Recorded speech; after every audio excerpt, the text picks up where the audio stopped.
যোৰহাটৰ জলসম্পদ বিভাগৰ অস্থায়ী শিবিৰত ডকাইতি কাণ্ড মালৌঘাটত ভোগদৈৰ মথাউৰিৰ চিগা অংশৰ মেৰামতিত নিয়োজিত শ্ৰমিকৰ শিবিৰত 10ৰ পৰা 12জনীয়া ডকাইতি দলৰ আক্ৰমণ শ্ৰমিকক দা দেখুৱাই ভাবুকি দি লুটি দিলে মথাউৰি নিৰ্মাণত ব্যৱহৃত সামগ্ৰী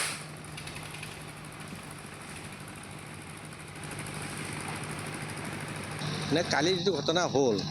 ঘটনাটোত ৰাতি ধৰ 10:15 আমি গম পালোঁ মই কালি নাছিলোঁ গম পাই পেলাই দেখিলোঁ ইয়াৰ পৰা মানে তেওঁলোকক তেনেকৈ ভিতৰত 6জনমান সোমোৱা বুলি ক'লে বাহিৰত 10জনমান আছে থাকি পেলাই দাখন ডিঙিত ৰাখি ক'লে তহঁতে হাল্লা কৰিলে তহঁতক ডিঙি কাটি দিম আমি বস্তু নিব আহিছোঁ আমি বস্তু লৈ যাম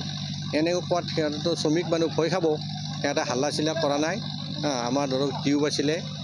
এটা 25 মিটাৰ 5 মিটাৰ বহল আৰু এই টাইপৰ বেগ বুলি কয় এটা বান্ধত 100 আছে 100 খোলা বেগো আছিলে আৰু আমাৰ যিটো বি টাইপ বেগটো আপোনাৰ 12-14 বান্ধত লৈ গ'ল তেতিয়া ৰাতি আমি আৰক্ষীক জনোৱাৰ পিছত আহিলে আহি পেলাই বস্তু চাই দি গ'ল আৰু ৰাতিপুৱা এজাহাৰ দিব দিছে এতিয়া আমি এতিয়া ৰাতিপুৱা কোন জেগা হৈ গ'ল এইটো মালৌ কথা